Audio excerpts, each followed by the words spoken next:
Hello everyone, welcome to Saroj Mishra's YouTube channel में। YouTube channel पर आप सभी का बहुत बहुत स्वागत है। परमानेंट वैकेंसीज आई हैं असिस्टेंट प्रोफेसर की, और वो आई हुई है एनसीईआरटी की तरफ से।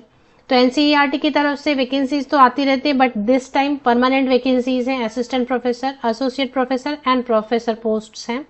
गोल्डन चांस है। तो जॉब लोकेशन भी 4 या 5 अलग अलग जगह पर है, मेन सिटीज हैं। सैलरी 80,000 से ज़्यादा बनती है सैलरी असिस्टेंट प्रोफेसर की, फिर भी इन हैंड सैलरी 80,000 रहने वाली है स्टार्टिंग में। बाकी डिटेल्स आगे वीडियो में चेक कर लेते हैं कि कौन कौन से सब्जेक्ट हैं, qualification, last date, application fee. बहुत सारे कैंडिडेट्स के लिए फ़ी नहीं है, जैसे कि सभी महिलाओं के लिए all female candidate, ST, SC and PWD candidates के लिए नो फी है। बाकी जो मेल कैंडिडेट हैं, general, OBC and EWS category के पुरुष अभ्यर्थी हैं, उनको फी पेमेंट करनी रहेगी। तो सब्जेक्ट्स की डिटेल और नंबर ऑफ वैकेंसीज आगे चेक कर लेते हैं। जॉब लोकेशन भी बताया हुआ है। एप्लीकेशन की जो डेट रहेगी इंपॉर्टेंट, वो देख लेते हैं। तो ऑनलाइन पोर्टल है, ऑनलाइन पोर्टल से आपको अप्लाई करना है। तो ये तो पोर्टल दिया हुआ है, इससे कोई भी अप्लाई कर सकते हैं। ऑल ओवर इंडिया से कैंडिडेट अप्लाई कर सकते हैं।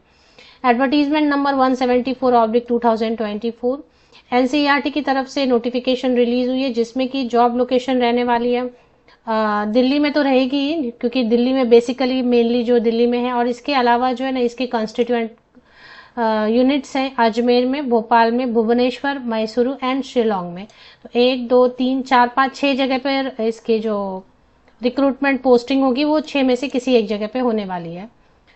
अब इसमें काफी सारे सब्जेक्ट्स हैं। पे स्केल सबसे लास्ट में दिया, पे स्केल पहले चेक करेंगे। यहाँ पे देखिए पे स्केल है गवर्नमेंट पे स्केल, क्योंकि परमानेंट पोस्ट है तो गवर्नमेंट पे स्केल दी जा रही है। प्रोफेसर के लिए जो रहेगी 1,44,200 की बेसिक पे स्टार्टिंग, जिस पर अलाउंसेस सारे अगर ऐड करेंगे तो 2 लाख से 2 लाख के ऊपर सैलरी बनेगी। एसोसिएट प्रोफेसर के लिए 1,31,400 बेसिक पे, अगर सारे अलाउंसेस ऐड करेंगे तो 1,75,000 के अराउंड सैलरी बनेगी। और असिस्टेंट प्रोफेसर, असिस्टेंट लाइब्रेरियन की भी वैकेंसी है, जिसके लिए 57,700 की एंट्री पे है, जिसमें अगर सारे अलाउंसेस ऐड कर दें तो 90,000 सैलरी बन जाती है। बट अगर कटपट कर लें टैक्स वगैरह, प्रोविडेंट फंड वगैरह, तो भी 80,000 आपको सैलरी हाथ में मिलेगी। तो पहले अभी हम देखेंगे कि क्या क्या सब्जेक्ट हैं और वैकेंसीज जरा ध्यान से देख के अप्लाई करें। वैकेंसीज हैं, किसी सब्जेक्ट तो बहुत सारे दिखे, लेकिन वैकेंसीज जिसके आगे दिखे उसमें ही अप्लाई करना है। तो असिस्टेंट लाइब्रेरियन की वैकेंसी इस स्क्रीन पे सबसे पहले आप देख रहे हैं, डैश डैश डैश डैश, मतलब सब्जेक्ट तो लिख दिया पर वैकेंसी है जहां पर, वहीं पर अप्लाई करेंगे। तो पहले सब्जेक्ट की डिटेल्स लेंगे हम। Assistant librarian, computer education, Sanskrit, art education, biotechnology, biochemistry, food and nutrition, office management / stenography भी एक सब्जेक्ट है, food nutrition, home science, statistics, mathematics, agriculture, animal husbandry, fisheries, sericulture, zoology, physics, arts, vocational education, language education, English, child development, chemistry, botany, economics, Hindi and guidance and counselling है, educational research, measurement and evaluation, psychology, civil engineering, food technology and processing, psychology, security, defence science, military science, electronics, electrical, IT, renewable energy, hospitality, travel and tourism, entrepreneurship management, geography, population studies, Urdu. और इसके अलावा फिर जो है ना काफी सारे हैं, पॉलिटिकल साइंस। अब यहाँ पर देखेंगे elementary education, vocational education, educational technology, philosophy of education, comparative education, educational planning, special education, ये सब है। और educational technology, graphics, multimedia, education, political science, sociology, history, ये सारे सब्जेक्ट्स हैं जिनमें वैकेंसीज है। अब पहले तो प्रोफेसर के लिए अभी जैसे डैश डैश लिखा है, मतलब जो भी सब्जेक्ट है और उसके आगे ओबीसी के लिए एक सीट है प्रोफेसर में। एसोसिएट प्रोफेसर में जो भी पहला सब्जेक्ट था उसमें एसोसिएट प्रोफेसर में पूरे में डैश है, मतलब कोई वैकेंसी नहीं है। असिस्टेंट प्रोफेसर में पूरे में डैश है, मतलब सब्जेक्ट तो लिख के भर दिए हैं, लेकिन वैकेंसीज आपको ऐसे लोकेट करनी पड़ेगी कि किसमें है और किसमें नहीं है। उसमें भी असिस्टेंट प्रोफेसर 1 स्टार है, तो स्टार का मतलब क्या है देख लें, कहीं पीडब्ल्यूडी कैंडिडेट्स के लिए रिजर्व तो नहीं है। ज्यादातर में देखेंगे डैश डैश डैश डाल के रख दिया है, तो जहाँ पे 1 है वहां पे भी स्टार मार्क किया हुआ है, मतलब हो सकता है पीडब्ल्यूडी के लिए है क्या, वो देखना पड़ेगा। तो कहीं पे 2, 1, 3 वो आपको देखना पड़ेगा किस कैटेगरी में, जिस कैटेगरी में रहेगा उसी से अप्लाई कर सकते हैं, वरना अप्लाई नहीं कर सकते हैं, और अगर जनरल में है तो कोई भी अप्लाई कर पाएंगे किसी भी कैटेगरी से, बट मोस्टली डिपेंड करता है कि पहले सब्जेक्ट के आगे वैकेंसीज तो हो। यहाँ पे एक यूआर में दिख रहा है 3 में स्टार लगा हुआ है, तो स्टार का मतलब क्या हुआ एंड में चेक करना है। यहाँ पे भी 1 वैकेंसी है, स्टार लगा हुआ है, 1 वैकेंसी है, 1 स्टार लगा हुआ है, 1 वैकेंसी किसी कैटेगरी में लग रहा है।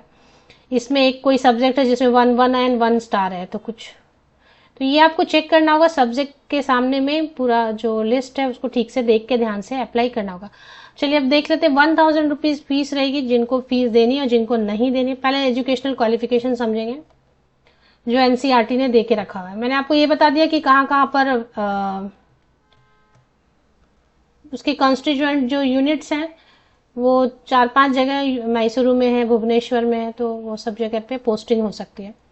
क्वालिफिकेशन में सबसे पहले प्रोफेसर के लिए तो वो देख लें, प्रोफेसर के लिए तो पीएचडी चाहिए, 10 रिसर्च पब्लिकेशन पीयर रिव्यूड या यूजीसी लिस्टेड जर्नल में होना चाहिए। देन आपका 10 इयर्स एक्सपीरियंस के बाद पीएचडी के बाद 10 इयर्स एक्सपीरियंस भी चाहिए। तो ये सारी चीजें। एसोसिएट प्रोफेसर के लिए भी लगभग वही है, 55% मार्क्स होना चाहिए मास्टर डिग्री में, पीएचडी हो चुका होना चाहिए, 8 साल का एक्सपीरियंस होना चाहिए, कुछ पब्लिकेशन आपकी हो चुकी होनी चाहिए, मिनिमम 7 पब्लिकेशंस पीयर रिव्यूड में या फिर यूजीसी लिस्टेड जर्नल में। असिस्टेंट प्रोफेसर वाली पोस्ट बहुत अच्छी होती है, इसमें सिर्फ आप मास्टर डिग्री 55% या अबव मार्क्स के साथ रिलेटेड सब्जेक्ट में, अगर साइंस सब्जेक्ट है तो CSIR नेट होना चाहिए, क्वालिफाइड या फिर यूजीसी नेट या फिर पीएचडी है तब भी आप अप्लाई कर सकते हैं बिना, अभी पीएचडी भी अलाउड है ना अप्लाई करने के लिए।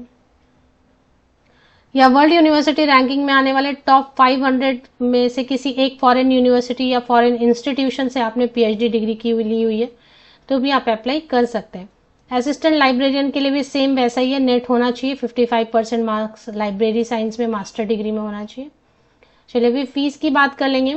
ऐसे सब्जेक्ट जिनमें नेट और सेट स्लेट होता ही नहीं है, कुछ सब्जेक्ट ऐसे भी होते हैं जिनमें नेट एग्जाम ही नहीं होता, सेट एग्जाम भी नहीं होता, तो ऐसे केस में आप जो है ना एग्जाम्प्ट किए जाएंगे नेट से, मास्टर डिग्री के बेसिस पे अप्लाई कर सकते हैं। जनरल इंस्ट्रक्शंस में इन्होंने बताया 27 जुलाई से आप अप्लाई कर सकते हैं, 16 अगस्त तक 16 अगस्त तक ऑनलाइन एप्लीकेशन शुरू हो चुकी है ऑलरेडी। एप्लीकेशन फीस में क्या बताया इन्होंने कि जितने भी विमेन एप्लीकेंट है, जितने भी फीमेल कैंडिडेट है किसी भी कैटेगरी के, SC ST PWD कैंडिडेट्स हैं, उनको एग्जाम्प्ट किया गया फीस से, फीस नहीं देनी उनको। तो जो पुरुष अभ्यर्थी है, मेल कैंडिडेट हैं, जनरल या अनरिजर्व या open category, OBC category, EWS category के, उनके लिए 1000 रुपए एप्लीकेशन में। ये परमानेंट पोस्ट है इसमें। अच्छा स्टार का मतलब क्या बताना, नहीं स्टार मतलब वो तो वहां पे आप देख लेंगे। तो ये एडवर्टीजमेंट, चलिए एनसीईआरटी की ऑफिशियल वेबसाइट पर एक बार चलते हैं। ये एनसीईआरटी की ऑफिशियल वेबसाइट है। जैसे ही आप पहुंचेंगे एनसीईआरटी की ऑफिशियल वेबसाइट पे, राष्ट्रीय शैक्षिक अनुसंधान और प्रशिक्षण परिषद, national council of educational research है। यहाँ पर लेटेस्ट अपडेट में ये देखें, advertisement number 174/2024 for filling a vacant academic position under direct recruitment. Direct recruitment मतलब परमानेंट भर्ती होती है। अप्लाई नाउ, यहाँ पर आपको अप्लाई नाउ का ऑप्शन भी दिया हुआ है। ये लिंक आपको वीडियो के डिस्क्रिप्शन बॉक्स में मिलेगी, लिंक को नीचे तक स्क्रॉल डाउन करके चेक कर लें। आपको मैं 3 लिंक प्रोवाइड कर देती हूँ, एनसीईआरटी की ऑफिशियल वेबसाइट की, एडवर्टीजमेंट की और उसके बाद अप्लाई करने के लिए जो पोर्टल है वो। तो तीनों लिंक के लिए मेरे इसी यूट्यूब वीडियो के डिस्क्रिप्शन बॉक्स को नीचे तक स्क्रॉल डाउन करके चेक कर लें। सिलेक्शन क्राइटेरिया इसमें लिखा होगा, मोस्टली इंटरव्यू ही हो सकता है जैसा होता है। यहाँ देखें, mere fulfilling the minimum eligibility requirements does not entitle a candidate to be called for interview.